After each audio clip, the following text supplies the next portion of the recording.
Hey there, welcome to SharkCast Pod, a podcast dedicated to the greatest sporting club in the history of the world, just quietly in the greatest location in the world. My name is Shinazz, that's Gaz. This is the Gaz and Shinazz show. Welcome. We've got a lot to get through. Gary, we're a little bit disappointed, we're a little bit sad, a little bit heartbroken because we lost to the Dastardly Dragons. Yes. Over the bridge, not good enough. What went wrong? I'm over it. A lot went wrong, but I put myself on media ban after that game, so I didn't jump on the live stream, but there was plenty to talk about, and obviously plenty of missed opportunities, plenty of errors, plenty of discipline that we could have done a lot better. So, I'm not exactly sure what went wrong, but lots of disconnection, lots of things not happening our way, and the Dragons took advantage of that and got the win. Disconnection is the big word of the week. Let's hope by the time the Titans roll around here, 3 o'clock Saturday, we are connected again. Look, you can't say they didn't try. You can't say the effort wasn't there. Yeah. They went till the final whistle, but the execution was off and discipline was way off. And I thought particularly the start of the second half was where they lost it and where the Dragons won it. Yeah, for sure. You know, the last 4 weeks we've sort of been building, and to have that sort of performance where we're dropping balls we shouldn't have been dropping. There was one play there where Sione went to dummy it and it just slipped out of his hands. That kind of summed up the game for me. So, look, we've got to build away from that and get back to what we were doing over the last 4 weeks. And I think we will against the Titans down here on Saturday afternoon. Yeah, it's going to be a big one. Come on down. NRL Dub is on at 12:45. They're coming off 2 wins, which is great. We'll talk about that shortly. NRL at 3 o'clock, family-friendly time. Hopefully the weather will be good. It's good. It's going to be sunny. I've been checking it out every day. It's nice now. It's going to be overcast, sunny. But nice. So come on down. It's going to be great. This is the greatest stadium in the whole world. Forget what you might have read elsewhere. Now, who did you like from the Derby game? I'll tell you who I liked. I liked Addin Fonua-Blake. Addin's always good. Obviously wasn't one of his best games, but he was still, easily our best forward there. I thought Braid's starting, he had a good game. It wasn't, perfect or anything like that, but he tried his best. Who else? Teague. I thought Teague was pretty solid. He's pretty solid every week, but yeah, that's kind of it. Braille's got shut down pretty well by the Dragons. He didn't run too much, and there's lots of commentary out there. Why is he not running? I think there's, plenty of reasons why. If you're not getting that roll on from the forwards, you're not going to be running anywhere. And the Dragons sort of pinpointed that he's going to take off. So I thought they handled him really well. And yeah, they were probably my three there. As documented last week on the show, Gary, it was a big week for the club. Every week's a big week for the club. But we had Teague's 100th. And as you said, he was one of our better players, scored a try as well. And it it was completely legitimate. That nose scratch was just because I had an itch. It wasn't pure coincidence. the comedy of the show just continues every week.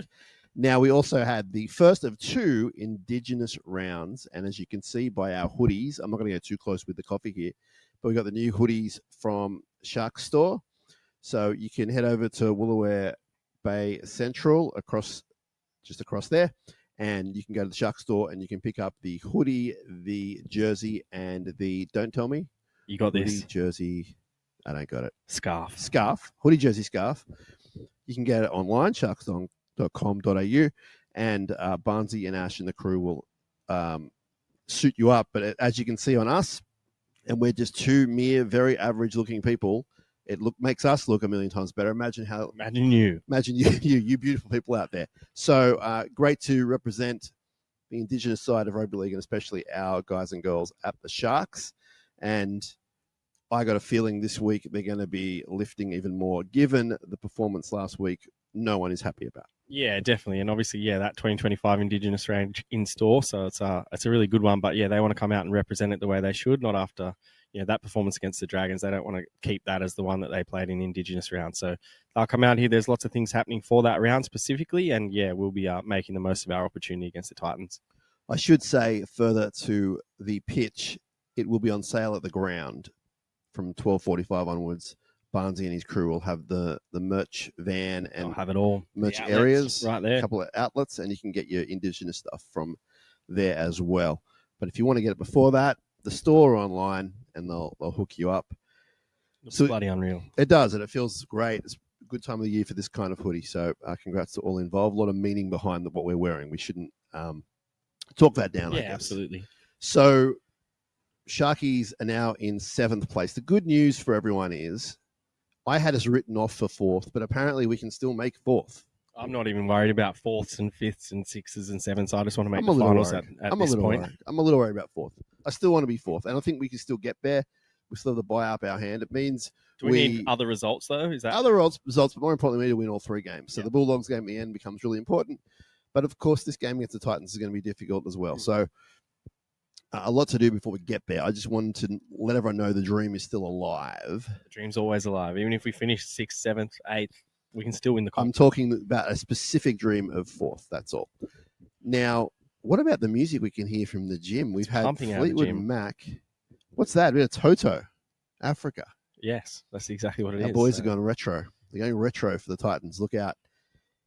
We have Titans coming to town. They are coming last, but they sometimes don't play like that. And they've beaten the Warriors in recent times. They should have beaten the Panthers the other week. Yeah. When they click, their attack is electric. Defensively, they're not that great, to be fair. So there is a great chance to go get them this weekend. But they have Brimson, they have Campbell, they have Foran. They're getting Tino back this week, aren't they? Tino's back. So they're a healthy looking squad when they're all together. So I, for one, am not saying we turn up and win. You turn up, win, play hard. You'll turn up, play hard, you'll win. But it's not a given in this NRL. We tell you this every week, but the boys have got to turn up and play to their best abilities. Then they get the win. What are you a bit concerned about aside from Big Tino? I think just the speed that the Titans play with. They rush up in defence. They're quick in attack. They've got guys like Khan Pereira out there on the wing who's just lightning. Jaden Campbell, as you said, like if he gets any sniff of space, him and Brimson can just, take off and really make you pay. So I think, we've got to be really cautious on their attack and make sure our defence is connected. There's that word again, but it needs to be connected this week because those guys can break the game apart. And, when Tino's running as hard as we know he can run and popping those offloads to guys like that, anything can happen. So, they like to play quick. They're going to rush up on us. We're going to have to be on our game. So, there's lots of danger across the park for them on individual levels. But, I think when they put it all together, they're not a last place side. So it's, a bit deceiving where they're sitting on the ladder at the moment. And, come Saturday, they could bring any kind of game. So we got to be on it. Good record against them in recent times, 10 of the past 11, I believe. One loss in Coffs Harbour last year or the year before. It was last year maybe. But good recent record against them. So it's all ahead of the Sharks. They can, if they win. Especially off the back of last week. We've just got to put it together this week, especially at home as well. They're a bit flat. Let's not sugarcoat that. Yeah. And execution, and particularly I thought some discipline as well, including drop ball. I'm saying discipline, drop ball. So the team is a bit different this week. We have Jesse Ramian out for some time. Yes. Possibly the year. We're not sure. It might not be, but broken thumb. So wish him all the best. In comes Mawini Hiroti, who we love and adore, and he never lets us down. He's going to give us everything he's got. So I saw him yesterday, and he looks fighting fit. He's been in really good form in Cup as well. Everyone's talking about that. So he gets his chance, which is awesome. We have Billy Burns in for Britton Nickera, who's suspended for 3 weeks, coming back to the finals. So Billy gets his chance, thoroughly deserved. We have Toby Rudolph starting, and he replaces his mate Hamlin Welly, who goes to the immediate bench.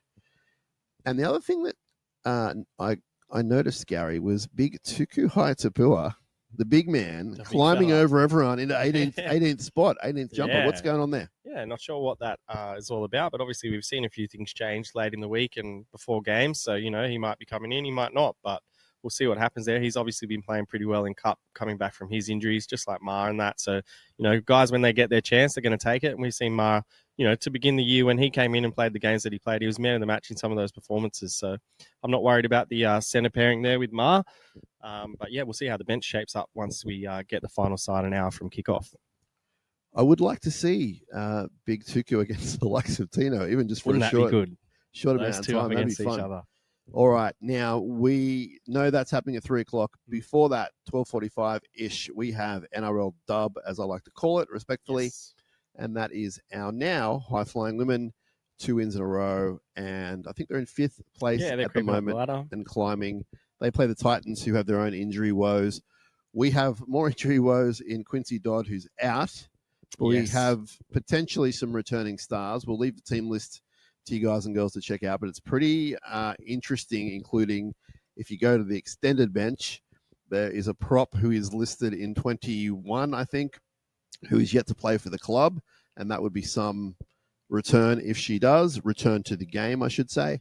And I believe in 22 is friend of yours, friend of mine, Jada Taylor, awaiting more testing on that troublesome knee. But the fact she's in Yes. that list for the first time in a while is Yeah. awesome. So she's getting closer. Yeah, that's the first time we've seen her name this year. So obviously she's getting closer. She's been doing a lot of testing and working out that knee. So hopefully sooner rather than later we get her back on the field. But yeah, as you mentioned, Caitlin Johnston-Green might be coming into the side. So we'll see how that shapes up with all her testing and everything that she needs to tick off before taking the field. Brooke Anderson to hooker, Tale Holmes to lock. I don't mind that at all, even though we will miss Quincy. Yeah, we've seen what Tale can do in that role. She's pretty tough through the middle there, and obviously Brooke Anderson's got a good pass on her. So, yep, we will miss Quincy, but those two girls can come in and do a really good job for us. Super impressed with Emma Veron. I shouldn't be surprised, but she just week in, week out now is lights out. A very important part of the team. Yeah, she's had a really good start to the year, and obviously she's been one of our better players throughout the first few weeks of the competition. Obviously, we get Tiana back as well, which is a big in for us out there in the centres. And, I'm looking forward to seeing what the girls can put on against the Titans. All right, so that's happening. It's Indigenous round part 2, the home version, which is great. I want to see preferably the newer Indigenous jerseys, but happy to see the old ones too. Let's kit ourselves out and show everyone how proud we are of the heritage of the Indigenous people, especially to do with our club. So many great legends, current and, of course, former. I mean, there's probably no more two favourites of mine than David Peachey and Preston Campbell, to state the bleeding obvious. But great history in the game, great history at our club. We are Gaz and Shinazz. He's Gaz, I'm Shinazz, as the title suggests on your screen. We do SharkCast Pod a bunch of times throughout the week. If you're not sure about us, first time tuning in, subscribe, like, share, join the family, and you'll get a bunch of content every week about NRL, NRLW, lower grades, interviews with the players, the coach sometimes. We do it all when we can, as much as we can. So we'd love for you to stick around with us, share it around with your friends, family, colleagues, people who you sit with in the stands, and just come along for the fun. What are you smiling about? No, I'm just liking this little... Well, we believe in what we do, right? Absolutely. I love it, and you love it, and it's good to see that the fans out there are loving it too. They are, and we have to thank them for that. That was in reference to the newbies, to the oldies and the regulars. We appreciate you all. Hopefully you've tuned into the flagship show with Josh Bolling and I, which we recorded last night. And one of us got really fired up. I won't say who it was, but one of us got fired up about a certain article about this beautiful stadium, this glowing stadium. How dare anyone say anything about it? Hey, let's go. BMX, Supercross, not BMX. Why am I saying that? Supercross. Delete. Supercross, yes. Australian Supercross. The Boost guys will be here October 25. That's it. It's going to be a Saturday evening. Everything you see behind you is going to be brown, dirt, mountains of it, high, jumps. Huge amounts of tunnels, whatever you can imagine. They're going to do it. State-of-the-art, world-class Supercross track will be here. Tickets are already flying out the window. They're selling really fast. The hotels are already being booked out. So get on board, get involved. Very family-friendly fun. And it's going to be wild. Gary and I were here for the launch yesterday. That was wild. That was wild. There were people doing wheelies down the side of the grandstand and not up, but across. And jumping up the stairs, doing all it was sorts of fantastic. stuff. And I believe there's some vision of that on the Sharks Instagram social. So check that out. But that's good because it's going to be a multi-purpose venue. A lot of people have been crying out for the ground to be used for more than just rugby league 10 times a year. So I believe Dino Mesatesta said things like, this is the beginning of it. We're looking at, rock concerts and events and other things we can do, I guess primarily in the summer, but you wouldn't rule out throughout the year anyway. But the other thing with the Supercross is it's going to be a regular thing should everything go great this time around, which it will. They're already talking about future events. So well done to everyone involved. The Sharks are going to profit from it. And that's what everyone wants because everyone's so obsessed with our finances. The Sharks are going to finance from this Supercross event. So good luck to everyone involved. You and I will be down here checking it out. Sure. We the kids down. We might not wear our Indigenous. We might wear like our leather jackets and Harley Davidson shirts and that kind of thing. That's not Supercross. Yeah, we might wear our boost flat hats. We'll get something. That's what we do on the show. We get stuff. Coffee and muffins, Mr. Paisley's. Thanks for joining us. We will talk to you, I reckon, post-game. Yeah, let's do it. Post-game, join SharkCast, and we will dissect what is going to be 2 Sharks wins, NRL and NRLW. I can't stop telling you about the music. If you can hear it in the background, we're now up to Cyndi Lauper. Girls just want to have fun. It has to be said, the NRLW team is arriving, but I don't think it's related to that. I think it's just the boys in the gym having a good time. Up, Cronulla, let's go.